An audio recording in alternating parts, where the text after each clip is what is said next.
What's going on YouTube? It's your boy Wave and welcome back to the channel Wavvyboost. Today we've got a Honda Integra Type R DC5 and it's running 256 brake. Guys, let's see what's really good under the hood.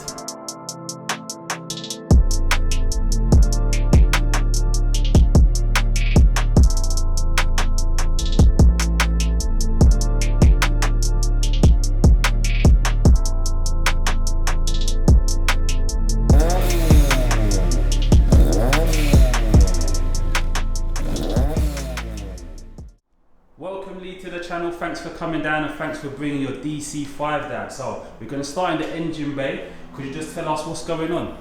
So basically what we've got here is a K20A, obviously DC5 engine, standard power is about 215 brake. This one's got a Group M induction kit, J's Racing, I think 70mm throttle body with the Honda RBC intake manifold. Okay. We've got AEM fuel rail.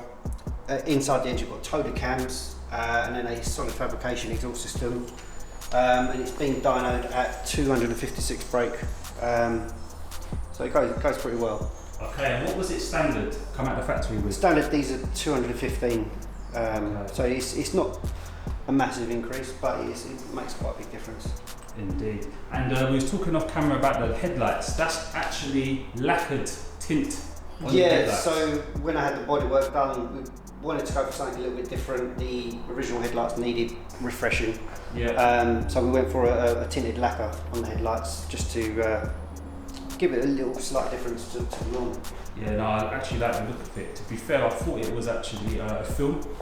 Tinted film, but yeah, you said it's lacquered. Yeah, it actually looks quite nice. Let's go over to the side of the car where we see you've got some fancy wheels. Yeah, these are XXR 526, I think they call them the $100 bill lip wheels. Okay.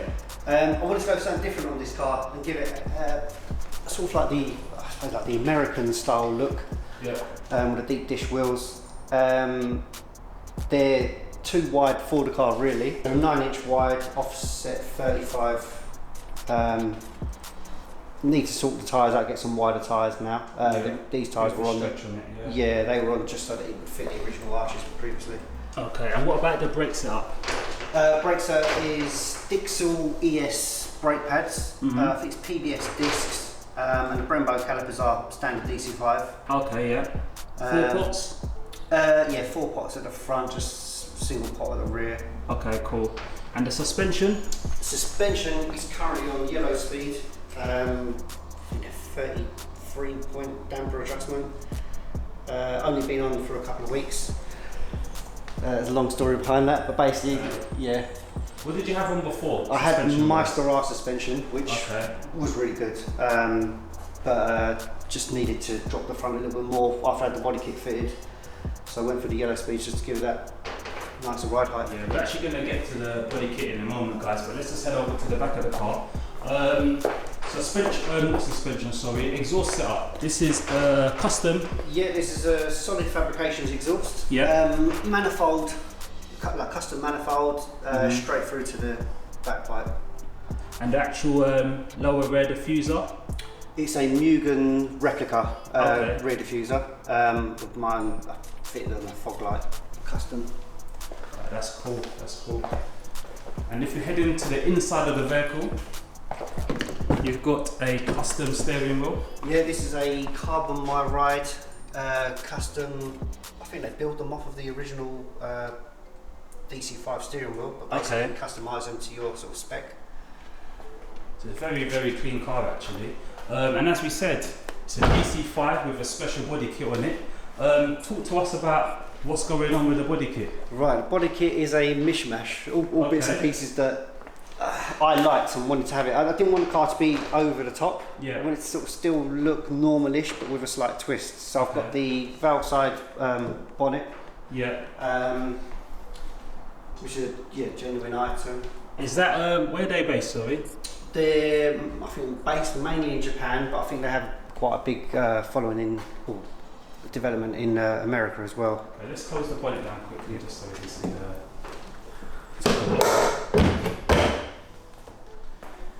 So we've got a valve side bonnet, a Ings replica front lip. which I've had smoothed into the standard bumper. The wings are Jay's Racing replica vented wings. Okay, cool. All carbon fibre, which are 20mm wider, which helps the wheels sit in better now. Yeah. Newton replica side skirts, which were on the car when I got the car. Alright, cool. They've been refitted with this body kit. And the main piece is probably the only one in the UK. These are Charge Speed, Japan. Yeah. Rear 20mm wider arches. Okay, cool. Which I've got because the original arches were starting to rust on the car. Yeah. And I just thought if I'm going to spend the money out, I might as well go for something different and give the car a sort of unique look. So I mean, with all these parts that you've actually put onto the vehicle, did you have any issues with them? Yeah, a lot of the bodywork that's been done had to be sort of customised and tweaked. You know, things like the rear bumper has had to be brought out to match the wider arches. Okay. The front bumper as well. Obviously, being fiberglass panels, they've had a bit of a tweak to make them fit right. Yeah. Okay, cool. I'm assuming the actual side panel was flush. Yeah. So that's how much it's coming out by. But it actually looks alright, to be fair. It actually looks quite cool. You debadged the rear. Yeah, debadged the rear. I was in two minds with it, whether to keep the badge or not. Mm-hmm. Ended up, I got it smoothed, and I thought I can always put a badge back on if I needed to. Yeah. But I quite like the look. It just keeps it a nice, clean look. Yeah. Indeed. All right, guys, let's just head out right now and see what this JDM bad boy is all about. Let's do it. DC5. Wow. Honda JDM. This is an experience for me. Never been in a DC5 before. So tell us your history with Hondas. I started out. A Ford guy originally through my parents. Okay. And then started to venture into Japanese cars once I started driving. Yeah. Started with some Toyotas, had a Supra, MR2. Okay. In between, tried out some Civics. Yeah. And despite going out to any other manufacturer, I always ended up coming back to them. All right, okay. There's something about them. I don't know. There's just something about them that I like. I've had most shapes of Civic. Okay, all right. And I was just at a stage where I wanted to get back into something fun again, and this was rather it. than go for a Civic, I'd go for the Integra because I'd always seen them, always liked them, liked the shape. Yeah. And it was just something that was affordable at the time, and just wanted to tick off the list really. Okay, cool. So you mentioned earlier that this car you purchased it was already mapped. Yeah. It was a different exhaust system that was on there. Then you've gone and actually mapped it again with the new system. Yeah. So talk us through that. Yeah. So when I bought the car, it had quite a lot of the engine work that you've seen in the video. It was done on it already, but it was on a Toda manifold, which is quite a sort of highly sought after piece. Okay. Oh, it hasn't got that manifold on now? No. So what happened is, because I wanted to keep the car sort of road legal as such, so to get through MOTs and stuff, so I've got the solid fabrication exhaust fitted on with the catalytic converter. Okay. And when I had that fitted, it just threw, the car just felt out. It wasn't running right. So I went and spoke to Romain, who does a lot of Honda tuning, and got the car set up by him on the dyno. I think it's Perfect Touch. He was working out in St Albans, around that sort of way. Okay, cool. And then just got it set up to what it is currently, like it's 256 brake. Yeah. Is there a lot of modifications needed to get to that power? Yeah, I mean, it's funny, you see a lot of DC5s on YouTube, and they claim the sort of same figures or more than what I've got, with hardly any mods. But I'm going to say this has got the cams, it's got the intakes and everything, so there's quite a bit to. It's an NA engine. Of course. That's why I thought Okay, cool. Have you got any plans to go turbo or supercharged or anything like that? Potentially supercharged, maybe. Okay. I see a lot of people that do supercharge this, and they it seems to be the preferred route. I guess for drivability. Okay. for power, outright power, Yeah. obviously the turbo is the route, but I think maybe supercharged, but for my driving, I think I just like the way it is, to be honest. Yeah, no, it drives nice. Suspension's really nice as well. You said recently you've got it adjusted to suit your driving style. Yeah, well, when I had the body kit fitted, the front was still looked sort of higher than what the rear was, and my Meister coilovers that I had on there were just seized up. Okay. So I couldn't adjust them. So I swapped them out for some yellow speeds, just thought I'd give them a try. Okay, cool. I've only been on the car for a couple of weeks now, but I'm pretty impressed with them so far. Yeah, no, they feel nice and solid. Going back to the body kit, what made you choose the parts that you chose? Because it's not all from one brand. It's a mixture of different companies. The bonnet was one, it just came up for sale, and I hadn't seen one before, but I like the look of it because it's subtle. It's got the vent in, but it's not a lot of the you get the Mugen bonnet, it has quite a few vents. I didn't want to go, well, I had that originally. Okay. I wanted to go for something a bit more subtle. And then the front lip was by a chance one, because I had a Mugen bumper on the car originally, and I wanted to go more for the sort of stock look. Okay. And the bumper came up with the front lip on it already, and I just basically had a straight swap for it. The side skirts and rear splitter on the car were on the car when I got it, but I think they would have been what I went for anyway in buying the car. And then the result of me putting these wheels on the car, and I mean, these are inherent in having rusty wheel arches. Yeah. Led to that's a common issue with these? Yeah, because where they're imported, they're not undersealed normally when they come from Japan, and then the rear arches tend to rust a lot. Okay. So it was a case of working on what options I had to cure the rust on the rear arches. Yeah. And end up with these charge speed rear arches I've sourced from Japan earlier this year. And it gave me the width to fit the wheels on, and also go for that sort of different look. Really. Okay, cool. Now that's pretty cool.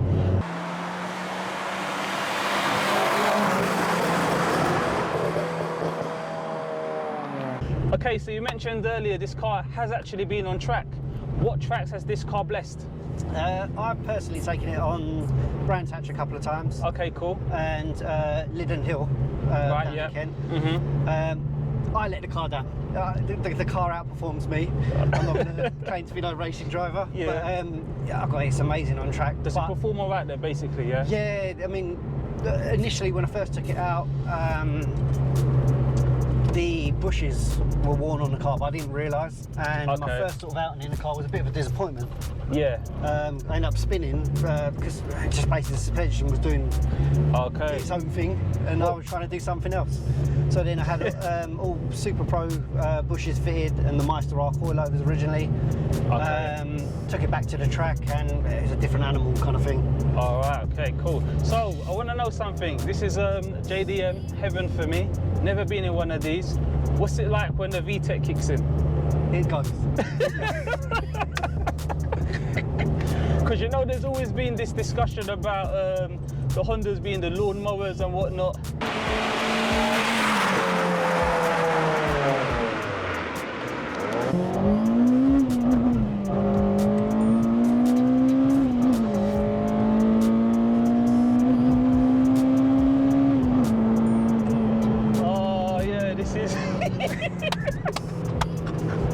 Oh, this is quality, man.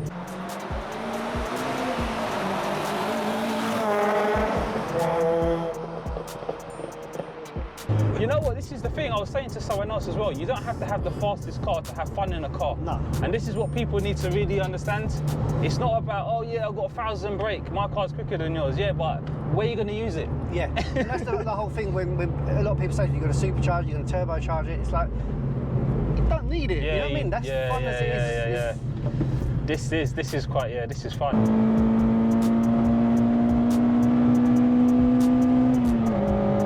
Definitely screaming at us. Definitely screaming at us, yeah. Oh. It's a completely different experience compared to like a turbocharged or a supercharged. That's the straight NA, VTEC power.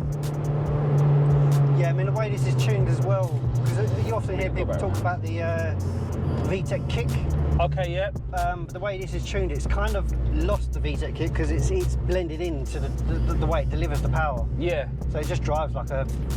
So when would the VTEC generally kick in, or normally kick in? I think they're normally about 5.5k on these, as standard. So basically, with the tune, you've lost your mojo. You've lost that sensation of it kicking in, but you still feel it and you still hear it, obviously slightly. But it's the characteristics of it. Normally, you get your power band, it dips, and then it kicks in again.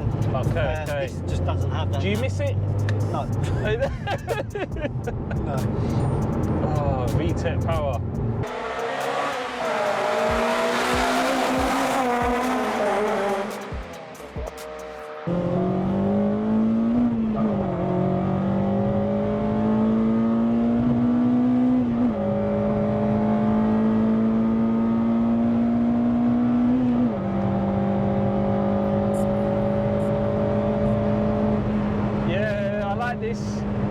This is nice, and the thing is, it's like this raw power as well. Yeah, it's a race car.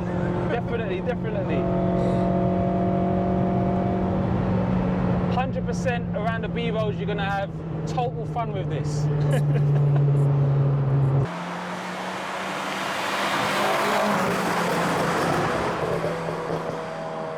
Nice. See, the thing with them is especially the Integra tyre parts, they got no sound deadening on them, no nothing. So it's all to keep weight down. Yeah. But obviously it makes them not ideal as your daily driver sort of thing.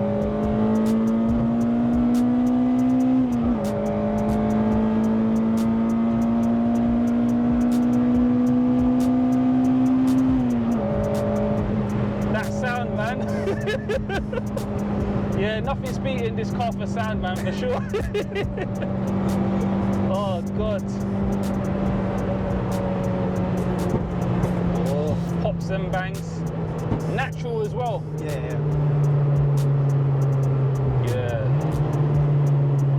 This is nice. Yeah, this is a nice experience, to be honest. Who needs a turbo, eh? Exactly, man. Volkswagen been doing it wrong for years. Oh God, yeah. So I think we've had a nice bit of fun in this car today.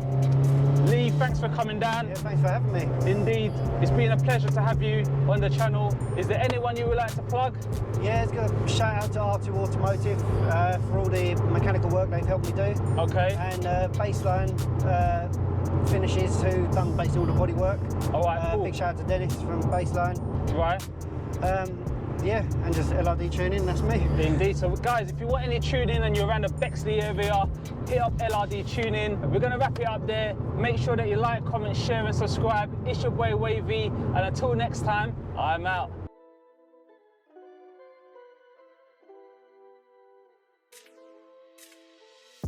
Yeah, I mean the thing is, as I say, this exhaust is quite a quiet one. Like this.